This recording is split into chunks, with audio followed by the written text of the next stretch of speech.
Welcome, wrestling fans, to NXT's Halloween Havoc 2024.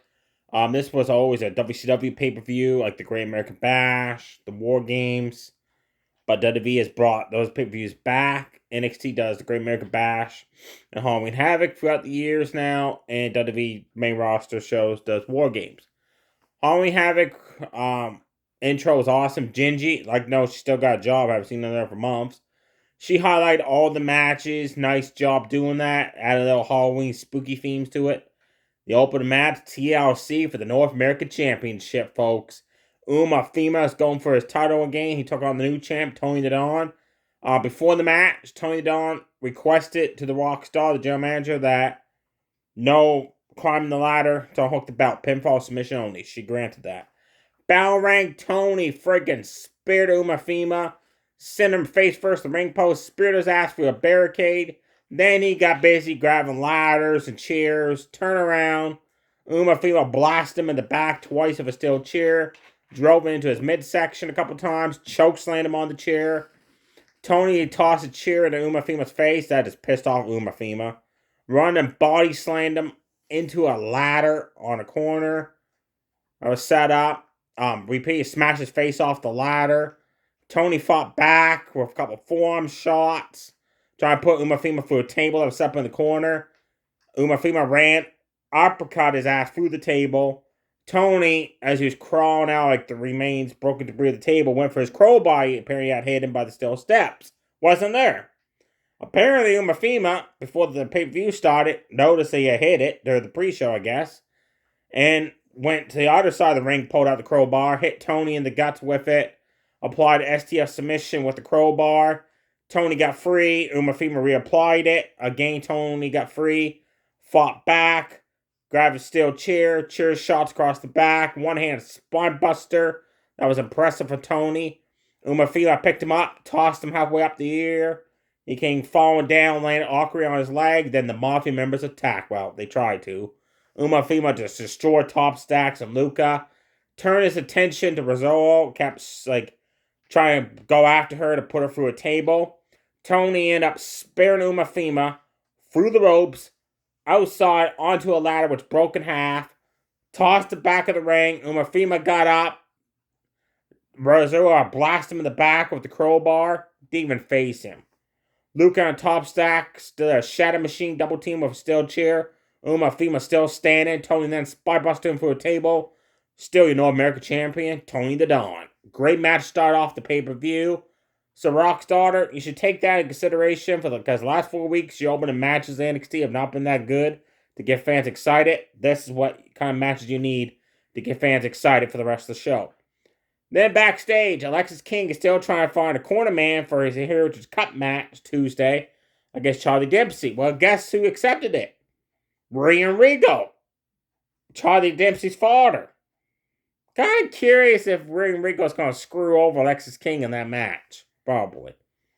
Then we had the Rockstar, North American Women's Champion Jordan. Talks to the Tracks 2.0. She said, look, you've had all week now to decide the stipulation for the match because you spun the wheel and landed on winner's choice.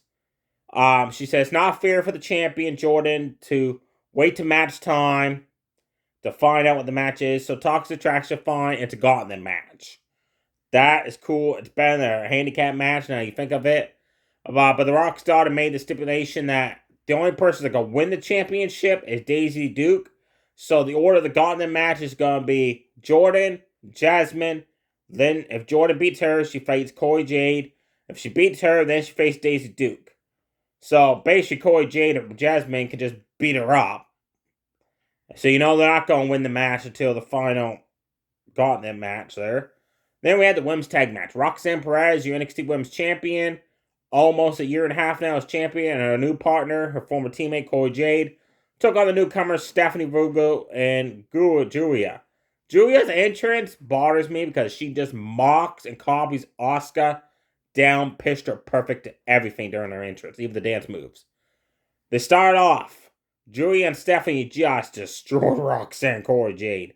Julia delivered an awesome spinning Falcon Arrow on Roxanne, running knee smash Corey Jade. They had double team stereo drop kicks, knocking down both Wenham. Both did stereo submissions. Roxanne Cora Jade got a rope break. Got out of the ring, tried to regroup. Didn't work. They went after them, started hitting double team move after double team move. It was one that was cool. Stephanie delivered like a double team with Julia 619 into a drop kick on poor Roxanne. Finally, the referee did not see a cheap shot for Cora Jade, a kick across the back on Julia as she was going off the ropes for a move. The Roxanne blasted her with a drop kick. Then they isolated her, worked on her for quite a bit. To Stephanie tagged in. Stephanie Bruga got in and just cleaned house, folks. Headbutts, running big boot in the corner, running me roar in the corner. Clotheslines, forearm shots. Just destroyed Roxanne Cora Jade until they knocked her down. They had double team, top rope her Corona, followed up by a Swanton bomb on her. She rolled out of the ring. Julia ran. They clotheslined her out of the ring. Then they both did moves to the outside, knocking down the challengers, Julia and Stephanie.